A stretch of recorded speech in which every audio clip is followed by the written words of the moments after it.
Vamos a tener lectura, acompáñame, primera de los Corintios capítulo 7, versículo 10. Acompáñame a la lectura en adelante, dice así. Pero a los que están unidos en matrimonio, mando, no yo, sino el Señor, que la mujer no se separe del marido. Y si se separa, quédese sin casar, o reconcíliese con su marido, y que el marido no abandone a su mujer. Versículo 12. Y a los demás yo digo, no el Señor, si algún hermano tiene mujer que no sea creyente y ella consiente en vivir con él, no lo abandone. Y si una mujer tiene marido que no sea creyente y él consiente en vivir con ella, no lo abandone. Porque el marido incrédulo es santificado en la mujer y la mujer incrédula en el marido. Pues de otra manera vuestros hijos serían inmundos, mientras que ahora son santos. Pero si el incrédulo se separa, sepárese, pues no está el hermano o la hermana sujeta a servidumbre en semejante caso, sino que a paz nos llamó Dios. Porque, ¿qué sabes tú, oh mujer, si quizás harás salvo a tu marido? ¿O qué sabes tú, oh marido, si quizás harás salva a tu mujer? Pero cada uno, como el Señor le repartió y como Dios llamó a cada uno, así haga. Esto ordeno en todas las iglesias. Fue llamado alguno siendo circunciso, quédese circunciso. Fue llamado alguno siendo incircunciso, no se circuncide. La circuncisión nada es y la incircuncisión nada es, sino el guardar los mandamientos de Dios. Cada uno en el estado en que fue llamado, en él se quede. ¿Fuiste llamado siendo esclavo? No te dé cuidado. Pero también, si puedes hacerte libre, procúralo más. Porque el que en el Señor fue llamado siendo esclavo, liberto es del Señor. Asimismo, el que fue llamado siendo libre, esclavo es de Cristo. Por precio fuisteis comprado, no os hagáis esclavos de los hombres. Cada uno, hermanos, en el estado en el que fue llamado, así permanezca para con Dios.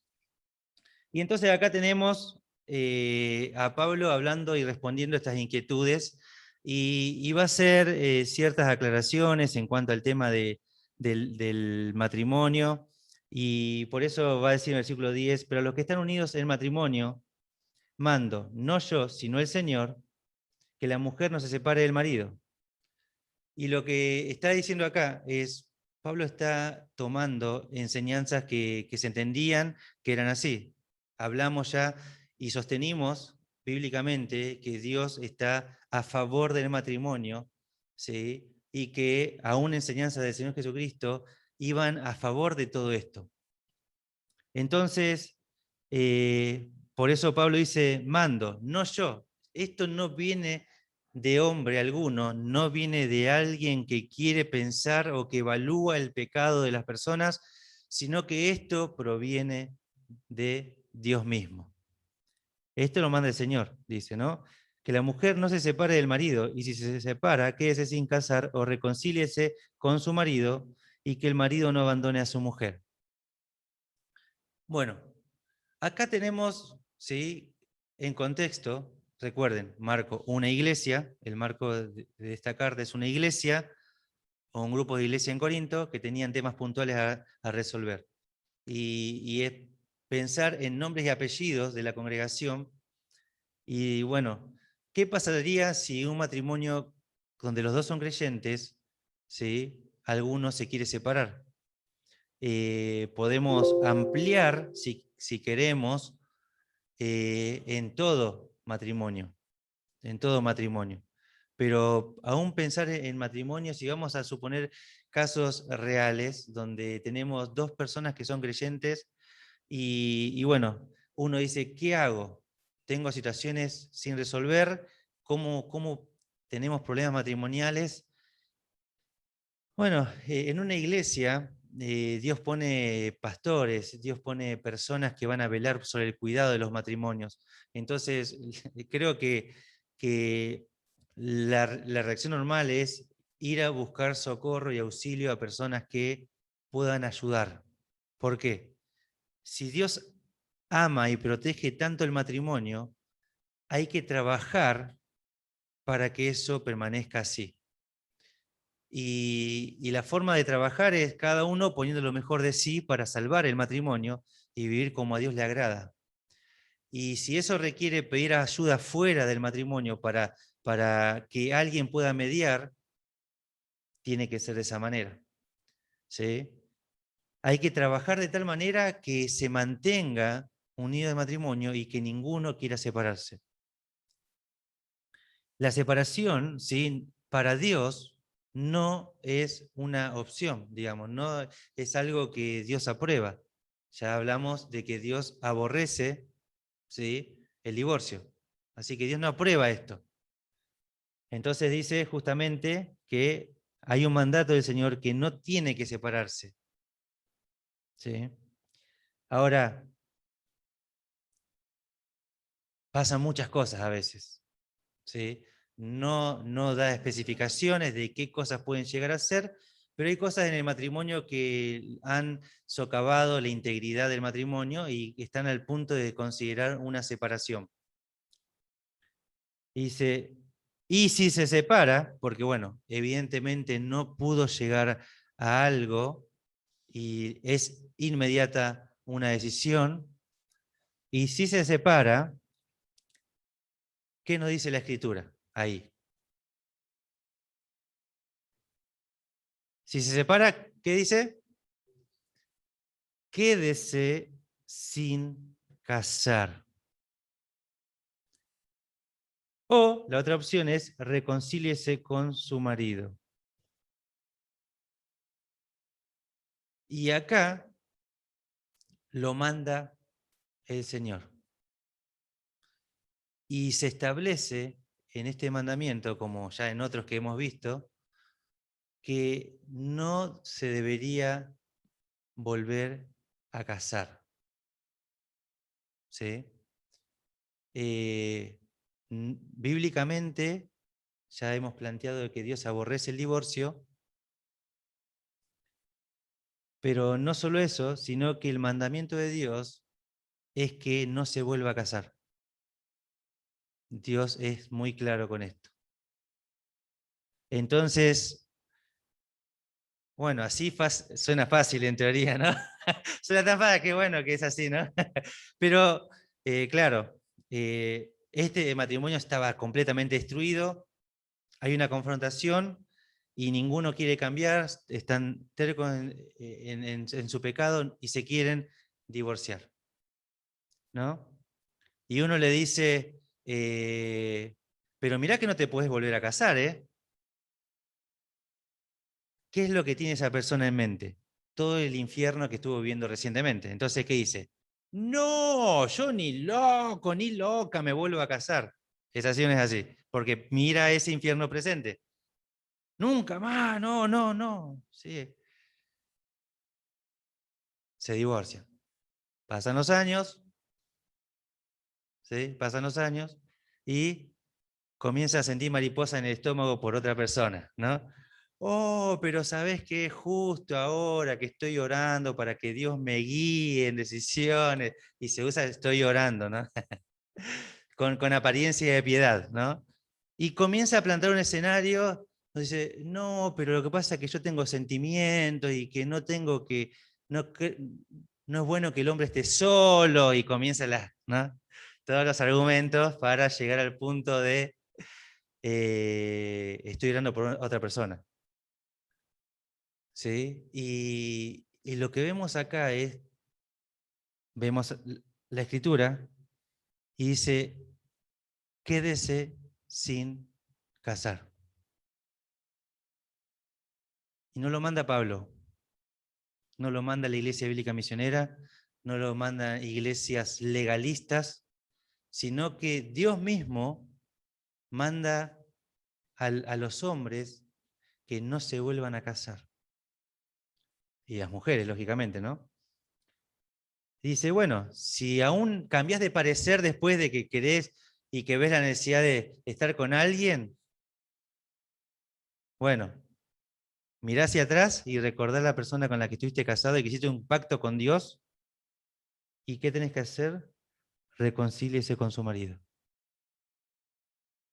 O sea, si vos estás pensando en volver a casarte, con el mismo. No hay opción. No hay mariposas, no hay bombones, no hay flores, no hay nada. ¿Sí? No, pero yo me voy a cambiar de iglesia. Bueno, vaya a una iglesia donde no prediquen la palabra y ahí le van a probar y lo van a casar con vestidos blancos y con ropa y smoking que corresponda a la ocasión. Pero la escritura es firme en esto. ¿sí? Y que el marido no abandone a esa mujer, o sea, es lo mismo. O sea, habla de que es algo que no es solamente para la mujer y como que está en contra de la mujer, sino que está hablando en cuanto a lo mismo. Entonces, cuando uno se encuentra acorralado y las papas están ardiendo, ¿sí? La tendencia es buscar una salida rápida. Y yo animo a los matrimonios a que no sea esa salida rápida la opción que quieras tomar, sino que trabajes de tal manera y que busques toda la ayuda y no te canses de buscar toda la ayuda en Dios y en personas que puedan ayudar a salvar ese matrimonio. Porque es algo que no tiene marcha atrás. O sea, pueden pasar muchas cosas y te separás y después querés volver a casar. Hay muchas cosas que pueden pasar en el camino. Entonces, no sería recomendable exponerte algo como eso. Sí es una posibilidad y la Escritura lo plantea como una posibilidad, pero no como una posibilidad que debe ser fácil tomada, porque realmente se va a encontrar con algo que después pagaría un precio muy alto si quieren volver, y quizás sea más alto el precio por volver que en su momento si se quedaban, porque pudieron haber pasado muchas cosas. Yo quiero que veamos Mateo capítulo 19 solo para recordar el momento donde Jesús estaba diciendo estas cosas, ¿sí? Recuerdan que estuvimos hablando de salvo por causa de fornicación, todas estas cosas que estábamos hablando, ¿sí? Nosotros predicamos que Jesús es 100% Dios, ¿sí? Nosotros predicamos, creemos eso, ya lo hemos argumentado en muchas enseñanzas, y establecimos que en el Antiguo Testamento Dios dice que aborrece, ¿sí?, el hecho de el divorcio y el hecho de volver a casarse y todas esas cosas. Dios no lo aprueba de ninguna manera, pero sí Moisés lo permitió. Recuerdan que hablamos de eso. Y hemos establecido que en el versículo, Mateo 19, versículo 9, dice: y yo os digo que cualquiera que repudia a su mujer, salvo por causa de fornicación, y se casa con otra, adultera, y el que se casa con la repudiada, adultera. ¿Sí? Una de las cosas que en la otra vuelta fue una predicación muy larga para seguir en el tema este, pero hay algo que se entiende con respecto a esto. Uno de los escritos más comunes que tenían, ¿sí?, en el tiempo de Jesús era la Septuaginta, ¿sí?, que es justamente la traducción griega de todo lo que es el Antiguo Testamento. Entonces, en la Septuaginta tradujeron la palabra de esa que hemos visto en Deuteronomio capítulo 24, de si se veía algo como deshonroso, algo medio indecente. Bueno, del hebreo se tradujo al griego en la Septuaginta todo el Antiguo Testamento, y esa palabra se usó, la misma que se usa acá, que es la que se usa también justamente en 1 Corintios capítulo 7, que es porneia en el griego. Entonces, en Deuteronomio 24 dice que se permite, Moisés permitió en caso de porneia, ¿sí?, que era la palabra esta. Y Jesús lo que está haciendo acá es citar lo que estaba permitiendo Moisés, citó la ley, ¿sí? Entonces, él lo que está haciendo es citando, porque Dios no está de acuerdo en esto. Dios no aprueba esto, o sea, Jesús no está aprobando esto. Lo que está corroborando es que el caso que Moisés permitió sigue vigente. Pero Jesús no aprueba, ni por causa de fornicación o por causa de cualquier tipo de inmoralidad sexual. Dios no aprueba que se divorcien y mucho menos que se vuelvan a casar con otro. ¿Sí? Entonces Jesús está hablando todas estas cosas y escuchen la palabra, la reacción de sus discípulos. ¿Sí? Versículo 10. Le dijeron sus discípulos: si así es la condición del hombre con su mujer, ¿qué dijeron ellos? No conviene casarse. O sea, estamos hablando de los mismos discípulos de Jesús. Dice: Pero si es tan legalista y si es tan así como que no se puede volver a casar y si es todo tan extremo, entonces la verdad que no conviene casarse, porque no hay marcha atrás. O sea, fíjense lo que está pensando. Y esa tiene que ser tu reacción si sos soltero o viudo. O sea, es muy difícil casarse. Y ahí sería, entonces, hay que elegir bien. Porque si no elegimos bien desde el principio, hay menos posibilidades de que eso funcione. Por eso nosotros decimos que a los jovencitos, ¿sí?, a los que están en su adolescencia o terminando su adolescencia, nosotros hemos recomendado que ni siquiera estén orando por una chica o por un chico. ¿Por qué? Porque van a querer casarse. Pero en tantas emociones que controlan y demás pueden perder algo que la Escritura nos habla, que seamos sobrios, que pensemos, que valemos bien todas las cosas y que no nos dejemos llevar y arrastrar por sentimientos, por emociones. ¿Por qué? Porque no hay vuelta atrás. Porque si te casás con una jovencita o con un jovencito que viene a la iglesia cuando quiere, que bueno, lee, lucha con hacer su devocional. Si lucha con leer la Biblia y le cuesta hacerlo, es probable que no tenga armas para pelear afuera y puede ser arrastrado por muchas tentaciones. Y con las emociones a flor de piel y con un montón de cosas y con la presión de este mundo y demás, puede ser que termine después en un divorcio. Puede ser que a los 28 años la jovencita diga, quiero vivir la vida mejor. La verdad que no estaba seguro de si me convenía ser cristiano, la verdad que no sé, hay muchas cosas que tengo que hacer, que no quiero, que no estoy de acuerdo. Así que, no sé, me separo con vos para no hacerte la vida imposible. Y se separa. Y vive una vida de desenfreno, de inmoralidad esta mujer.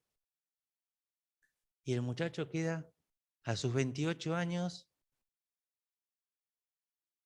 separado, solo y con una rotulación de la escritura que dice, sepárese o quédese, reconcíliese o quédese sin casar. Y después con 28 años diciendo, pero yo quiero hacer las cosas bien ahora, yo quiero volver a casarme, yo estoy orando a Dios con mi vida, aunque tengo hijos y todo, pero ya tenías,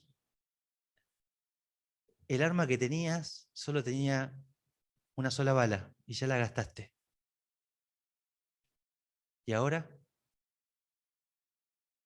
Y ahora vienen las consecuencias de tomar malas decisiones. Ahora vienen con, bueno, tenés que ahora hacerte cargo. O sea, hay que hacerse cargo de sus malas decisiones. El problema es que a nosotros no nos gusta hacernos cargo de nuestras decisiones. Nos gusta solo cuando van todas las cosas bien, pero cuando se te aconsejó algo y vos fuiste en contra de eso y después te pasa todo eso mal que te dijeron que iba a pasar un día, ahí te encontrás con que, ¿y ahora cómo hago? ¿Cómo salgo de esta? Y ahora tenés que agradar a Dios y estando solo.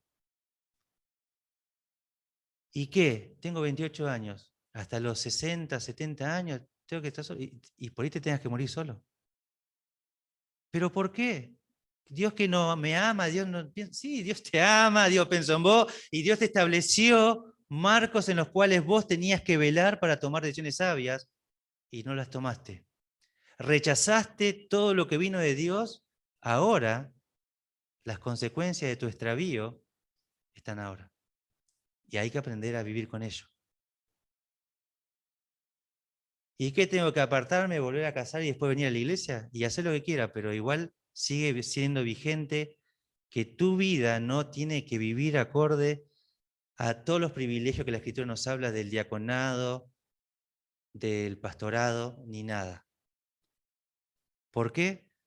Porque en un momento te dejaste llevar por emociones, por sentimientos, por todas las cosas, Claro que para los que estamos casados sabemos que no hay garantía de nada, pero los que hemos conocido al Señor en soltería y nos casamos en el Señor, hemos tenido muchas advertencias, muchos consejos, mucho equipamiento para saber por dónde caminar y por dónde no era recomendable. ¿Por qué? Porque ellos son puestos para guiarnos, para aconsejarnos para bien, según las Escrituras.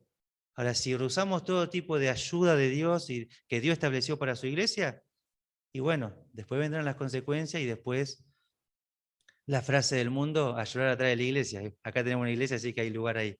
Podemos tener el muro de los lamentos ahí, si les parece.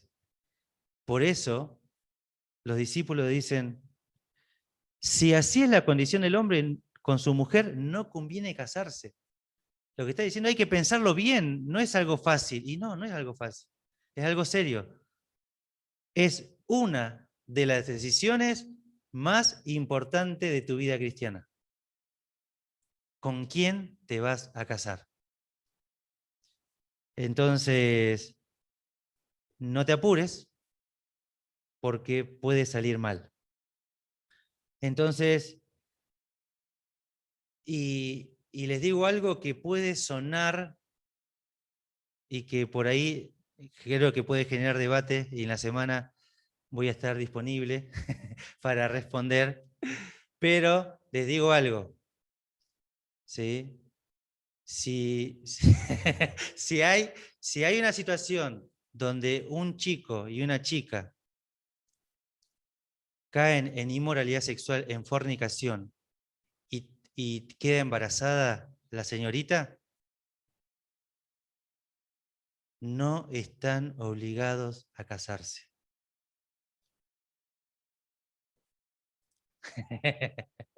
Esto va a ser algo que vamos a hablar en la semana, ¿sí? Pero si tiene un hijo, no están obligados a casarse. ¿Por qué? ¿Sí? Según lo que estamos hablando en la Escritura, ¿sí? La fornicación es un pecado, ¿sí? Y no es necesario que se casen por eso, no están obligados a hacerlo. Dios puede perdonar. No estoy hablando de que el padre o que la madre que no quiera dar ese paso de casamiento, no significa que corte todo tipo de relación y contacto y que nadie esté velando por ese bebé o ese hijo. No, eso la Escritura nos habla que que debemos velar y tenemos que hacernos cargo de eso, pero no está obligado esa persona a casarse. ¿Por qué? Porque si simplemente fue por eso que se casan, puede pasar que se casan a los meses para que no se vea la panza o las cosas que él... ¿Quién impulsa eso? Una sociedad que dice, no, si vos tenés ahí, estaban de novio, no, se tiene que casar, no, se tiene... Y meten presión. Pero les digo algo, si estabas recién conociendo a esa persona y hay muchas cosas que no estás de acuerdo, y hay muchas cosas que están pasando mal, ¿y qué pasa si te casás y a los 2 o 3 años, a los pocos años, se vuelven se separan ahí, se divorcian, ya no hay vuelta atrás? El caer en el pecado de fornicación no obliga a un matrimonio, porque después no hay marcha atrás. No hay marcha atrás. Pero bueno, vamos a seguir hablando de ese tema en la semana, me imagino, con alguno y compartiendo, porque tenemos que evaluar que esto es muy serio y que después no hay vuelta atrás. Y si es simplemente porque quedó embarazada esa persona, puede condenar a un futuro divorcio y ahí ya queda solo de por vida. Pero bueno, seguiremos hablando del tema, ¿sí? Así que eso lo manda Dios, no lo mandan iglesias, no lo mandan hombres, no lo mencionaron apóstoles. Dios mismo, Él mira a la humanidad y dice justamente a la humanidad misma que el matrimonio es algo que también representa justamente al modelo de Cristo como esposo y la iglesia como esposa, y bajo ninguna circunstancia ese esposo abandonaría a su esposa, por más infiel que sea la misma, ¿sí? Por más cosas que haya hecho en contra de su esposo. Y nosotros somos su iglesia, nosotros somos la esposa de Cristo. ¿Cuántas veces no pecamos en contra de Dios? Yo todos los días peco con mi Señor. Y aun que yo soy infiel, Él permanece fiel. A pesar de mis infidelidades, el Señor me sigue amando y me sigue dando oportunidades. Y eso es un marco de que más allá de cosas que puedan llegar a pasar en el matrimonio, con la ayuda necesaria se puede trabajar para que persista a pesar de caídas, a pesar de muchas cosas. Pero no puede seguir, ¿sí? Vamos a avanzar en el pasaje y vamos a ver que no se puede seguir en ciertas situaciones. Y si no se puede seguir, hay algo claro de parte del Señor. Versículo 12 dice, y a los demás yo digo, no el Señor. ¿Sí? 1 Corintios capítulo 7 dice, yo digo, no el Señor. En primer lugar, ¿por qué él está diciendo y no el Señor? Porque Jesús, ¿a quién le habló cuando vimos el pasaje de Mateo 19 recién? ¿A quién le hablaba? A un pueblo donde eran todos israelitas, todos descendientes de lo mismo, eran todos pueblo de Dios. No había matrimonios mixtos. O sea, no funcionaba así. Ya hemos demostrado que había mucha rivalidad entre los judíos y los gentiles. ¿Para qué se les ocurra, perdón,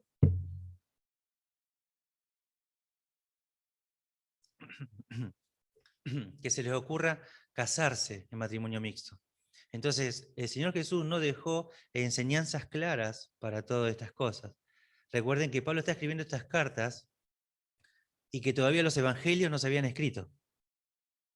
¿Sí? Nosotros estamos mirando y paseando por el Nuevo Testamento, pero Mateo, Marco, Lucas y Juan no estaba escrito todavía. Así que al no estar escrito, Pablo está dando lo que él tiene y que ha recibido de parte del Señor y lo que ha escuchado de las enseñanzas que dio y nunca se dio en cuanto a esto. Entonces tenemos acá justamente, yo digo, no el Señor. De todas formas, era apóstol y él tomaba enseñanza de la Escritura y las aplicaba con toda autoridad para la vida de la iglesia también, y a la misma vez como pastor, ¿sí? Porque así en el tiempo presente hay situaciones que a veces me piden consejo para tomar una decisión, y esa decisión específica no está en la Biblia. O sea, no puedo, decir sobre este consejo y hablarlo de acuerdo a la Biblia. ¿Por qué? Porque no hay para cada cosita. Hay conceptos generales que se aplican para decisiones cristianas de cualquier índole. Entonces, Pablo está haciendo eso acá. Y dice, si algún hermano tiene mujer que no sea creyente y ella consiente en vivir con él, no la abandone. Y si una mujer tiene marido que no sea creyente y él consiente en vivir con ella, no lo abandone. Hay que entender esto. Era algo muy común con toda una influencia filosófica, gnóstica, de lo malo que era el cuerpo, que algunos decían de que no, si bien todo el auge surge en el siglo II, había ya sus inicios, se ve en las cartas, se ve sus inicios en el siglo I. Entonces, había mucho menosprecio en cuanto al cuerpo y la materia, y había dos posturas, ¿no? Una que hablaba de castigarlo y darle duro y oprimir todo lo que era relacionado a la tentación y deseo y todo lo que el cuerpo pedía. Y el otro extremo era hacer con tu cuerpo lo que quieras, porque total, eso no importa, es materia y no contamina el espíritu. Así que son cosas distintas. Había todas estas corrientes, entonces dentro de esto estaba el hecho de que no se casen para oprimirse, había todo este tipo de enseñanzas, pero, y algo muy normal y muy santo que puede llegar a aparecer es un matrimonio, ¿sí? Inconverso. Uno de ellos conoce al Señor. Ese es el contexto. Ahora, ¿qué hace? ¿Sigue o no sigue con esa persona? Pero no somos creyentes los dos, no apuntamos hacia lo mismo, somos un yugo desigual y comenzás a argumentar un montón de cosas. Y Pablo dice, a la luz de la Escritura, no deberías, de ninguna manera deberías abandonar a tu cónyuge. Tenés que estar trabajando para salvarlo. Pablo apunta a esto mismo que decía en el versículo 10 y 11. Hay que trabajar de tal manera de que el matrimonio permanezca unido. ¿Sí? Y ese es el consejo para esta iglesia, y es un consejo para nosotros también hoy. Si tu cónyuge no es creyente, tenés que trabajar de tal manera para que, ¿sí?, el matrimonio funcione de todas formas. El hecho de que vos vengas a una iglesia, que vos leas la Biblia y demás, no tiene que ser motivo suficiente para que vos te separes. Eso no es algo que la Biblia aprueba. Y después del versículo 14 dice, porque el marido incrédulo es santificado en la mujer y la mujer incrédula en el marido. Así que acá tenemos, ¿sí?, que el marido incrédulo es santificado en la mujer y la mujer incrédula en el marido. Así que acá nos vamos a encontrar con un concepto de salvación y no. ¿Por qué? No está hablando de salvación el pasaje. ¿Sí? Podemos ver, si seguimos leyendo, en el argumento, versículo 16, porque ¿qué sabes tú, oh mujer, o qué sabes tú, oh marido, si quizás harás, ¿qué dice ahí? Salva. Ahí sí está hablando de salvación, pero en el versículo anterior está hablando de santificación, de santos, de hacer santo en una relación. Entonces está hablando de que existe una manera que, aunque no entendemos bien cómo funciona, porque no hay claridad en cuanto al tema, o sea, no hay muchísimo para hablar, pero dentro de la poca luz que tenemos hay algo que resalta en el pasaje. Es que uno de los cónyuges que es creyente tiene un impacto, una repercusión positiva, espiritual, a la vida de su cónyuge. Eso es lo que quiere decir, después de un montón de puntos de vista y ocasiones que te pones a leer y te vas a perder en tantas cosas que se dicen. Pero la esencia del pasaje, lo que el pasaje plantea, es justamente que este cónyuge va a afectar de forma positiva, espiritual, a su cónyuge. ¿Sí? Y por consiguiente, luego dice, los hijos, pues de otra manera, versículo 14, vuestros hijos serían inmundos, mientras que ahora son santos.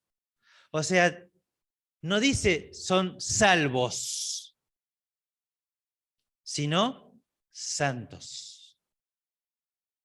En el concepto de la misma palabra de santificación, no salvación. Así que este cónyuge, ¿sí?, termina siendo para este hogar, ¿sí?, una luz, ¿sí?, para todo este hogar que está en tinieblas. Entonces, Pablo apunta de que haga todo lo posible para seguir alumbrando este hogar, que trabaje para hacerlo y para bendecirlo. O sea, todo lo que hace uno de los cónyuges repercute en otro. ¿Sí? Ayer fui a entregar una heladera que estuve reparando y le he cobrado demasiado barato, ¿sí?, entendiendo muchas cosas que pasó de esta señora. Y hablamos del Señor y todo, ¿no? Y le entregué esta heladera y sabía de que la reparación era insólita lo que estaba cobrando, porque ya había manejado con su técnico y me insistía para que le cobre muchísimo más. Y no, le dije la expresión de que lo tome como gracia de Dios, que Dios estaba pensando en ella. Y antes de irme me dice, mirá, tomá. Me dice, y me dio es para tu esposa, me dice. Una bolsita, ¿sí?, de una marca de cosméticos que no la voy a decir porque no hacemos publicidad. ¿Sí? De un perfume que se notaba que era caro, hasta el envoltorio y todo, se notaba que estaba carito. Y también otro presente más ahí. Y esto es para tu esposa, dice.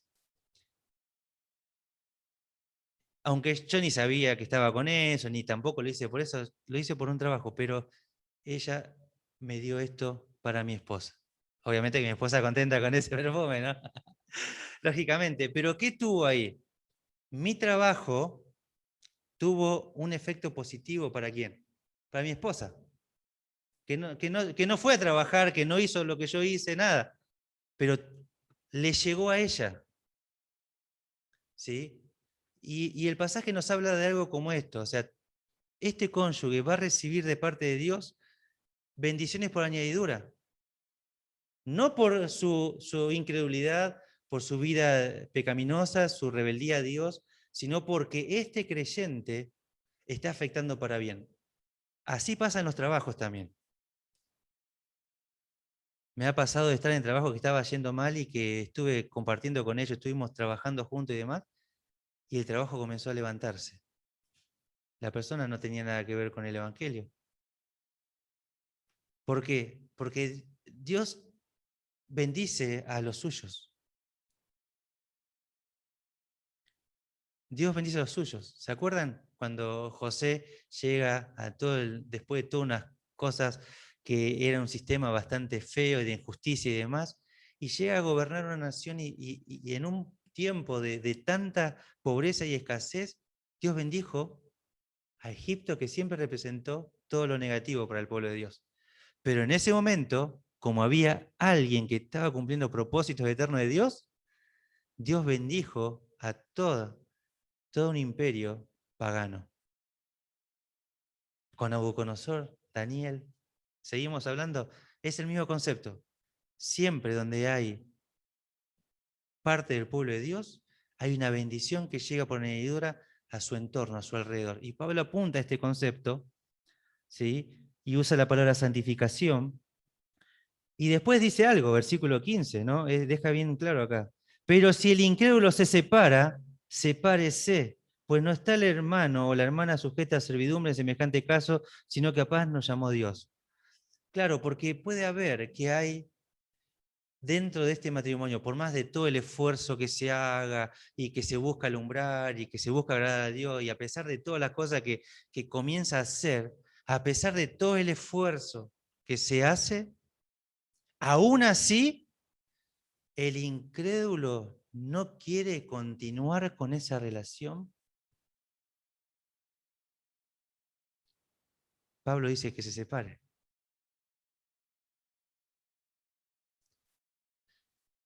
Porque si no se separa, este creyente se somete a servidumbre, se somete a esclavitud. ¿De quién? De su cónyuge. Si dice, no, por favor, no te separes de mí, porque, y comienza a rogar y a llorar por un montón de cosas y que esto, que el otro, y lo obliga a quedarse, ¿sabe lo que pasa? Tiene que cumplir con todo lo que ese cónyuge quiere, porque es condicional su permanencia. Porque en el momento que ya no le sirva, la va a dejar igual. Entonces, si la persona dice, hacemos esto, lo que yo digo, no, pero yo tengo que ir a la iglesia, no, pero yo tengo... Bueno, ya sabes, si no, nos vamos a separar. ¿Qué termina siendo? Una esclava, un esclavo de ese cónyuge que solo está pensando egoístamente y en lo suyo y en cómo beneficiarse de todas esas cosas que él solamente quiere. Entonces, no tiene que someterse a la servidumbre, a cumplir todo lo que quiera. ¿Por qué? Porque la Biblia dice que tiene que estar casado y tiene que cumplir esto, o porque no quiere dejarlo. No, no está sujeta a la servidumbre, no tiene esa necesidad. ¿Por qué? Porque a Pablo llamó a Dios. Porque, ¿sabes lo que pasa? Que no tiene paz, sino. Si se queda en esos términos, no tiene paz. Uno no puede salir a comprar pensando que si el otro se va a enojar porque salí a comprar el pan o si me tardé unos minutos más porque se va a enojar. Es una vida de esclavitud, de servidumbre. No, no, si se me hace tarde y si lo que pasa y que si, ¿cómo le explico? Y si, y, uy, ¿qué hora es? Uy, es una vida de esclavitud, es una vida de servidumbre. No se puede vivir de esa manera. ¿Por qué? Pablo dice, a paz nos llamó Dios. No se puede vivir de esa manera. Porque el otro se va a enojar, porque la otra persona se va a ir, porque, mira, se quiere ir, que se vaya, dice. No te arrodilles y te humilles si la persona no quiere. No, no lo hagas. Porque si vos haces eso, te sometes a esa esclavitud, a la servidumbre. Y Dios no te está pidiendo eso tampoco que hagas. Te da la opción de que trabajes de tal forma de que se pueda hacer, pero no en esos términos. Porque si no vas a negociar todo lo que representa a Dios y la fe en tu Dios. Entonces, la expresión del versículo 16 dice, porque ¿qué sabes tú, marido o mujer, si quizás harás salvo a tu marido? ¿O qué sabes tú, marido, si quizás harás salvo a tu mujer? Y Pablo lleva al punto de decir, tu vida tiene que llevarlo al Evangelio. Tu vida, tu fidelidad a Dios, tu forma de vivir la vida, tiene que llevarlo a Dios. Entonces, con tu actitud, con tus acciones, los podés hacer salvo, dice. Claro que en este concepto de hacer salvo, no está diciendo que la mujer tiene el poder de salvarlo y que el hombre tiene el poder para salvar a otro hombre, sino que es planificar vivir tu vida de tal manera que agrades a tu Dios y de esa manera, ¿sí?, vas a contagiarle para querer recibir a Cristo como su Salvador. Pablo ahí en Romanos 11, 14 y el 13 y 14 dice así, porque a vosotros hablo, gentiles, por cuanto yo soy apóstol de los gentiles, honro mi ministerio, por si en alguna manera pueda provocar a celo a los de mi sangre y hacer salvos a algunos de ellos. Y hacer salvos, dice Pablo. ¿Cómo hacer salvos? Pablo está diciendo que él va a hacer salvo a la gente. O sea, él está planificando su vida, su ministerio, a raíz de esta verdad, de que está trabajando de tal manera de hacer salvo a otros. 1 Corintios 9, 22 dice, me he hecho débil a los débiles para ganar a los débiles.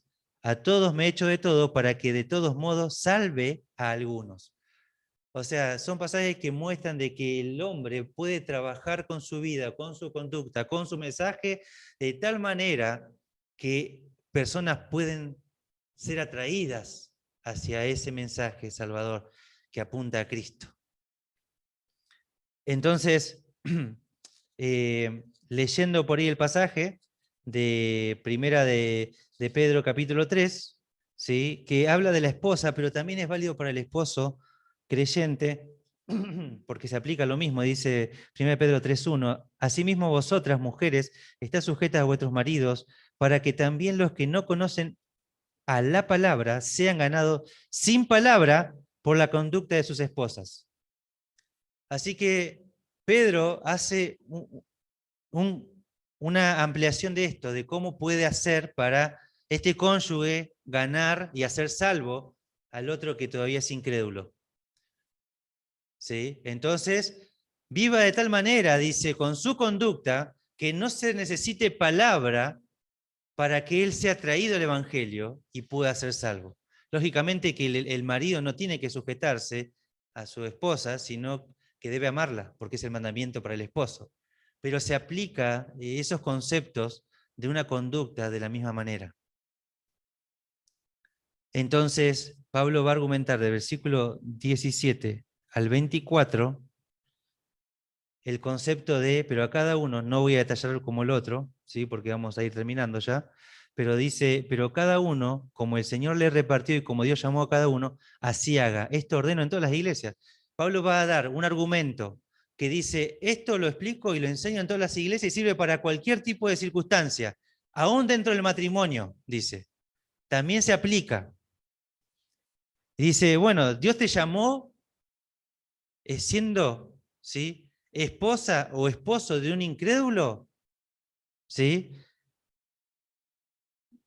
así permanezca, así haga, dice. Quédese así, no le haga la vida imposible a su cónyuge ¿para qué? Para que el otro se quiera ir. O sea, dice, no trabajes al revés. No trabajes y te esfuerces para separarte de tu esposo o tu esposa, que es incrédulo. No, Dios te llamó así, así quédate, no te muevas de ahí. Y después dice, ¿fue llamado alguno siendo circunciso? ¿Qué es circunciso? ¿Fue alguno llamado siendo incircunciso? No se circuncide. O sea, no importa en qué condición Dios te llamó y te encontró.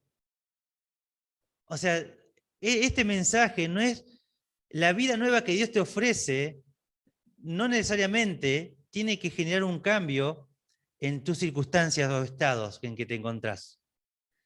Si ya pertenecerás por descendencia a la ley de Israel, no quieras ligarte de eso y vivir, ser un gentil. Permanece así, no hay problema. Si como un gentil fuiste llamado, no te circuncides. Entonces, dice, la circuncisión nada es y la incircuncisión nada es, sino el guardar los mandamientos de Dios. O sea, no importa cómo te rotule la sociedad o las religiones. Versículo 20, cada uno en el estado en que fue llamado, en él se quede. Fuiste llamado siendo esclavo, no te dé cuidado, pero también si puede hacerte libre, procúralo más. Está diciendo, había posibilidad de los esclavos de conseguir la libertad y cambiar de clase social. ¿Sí? Había una posibilidad. ¿Sí? Había una posibilidad. Podía trabajar en su tiempo libre que tenga y había costumbres de ir y pagar a un sacerdote en un templo pagano y ir juntando de a poquito. Y hasta su propio dueño, su propio amo, le podía cobrar un dinero de eso que ganaba por cuenta propia porque era suyo, era una posición suya. Y él iba pagando de a poco hasta que en algún momento él podía, cuando juntaba la totalidad de su deuda, pasar de ser esclavo a liberto. ¿Sí? Entonces tenía la posibilidad de ser un ex esclavo. Tenía una rotulación, pero subía de clase social. Y dice, o sea, no, si tenés esa posibilidad, hacelo, pero que no te quite el sueño. No te desesperes, no negocies todo por hacerte libre. Porque Dios no está interesado en tu clase social. Dios está interesado en vos. No está interesado en si vos estás casado, estás soltero. Dios está interesado en vos. No importa si tu esposo es creyente o incrédulo.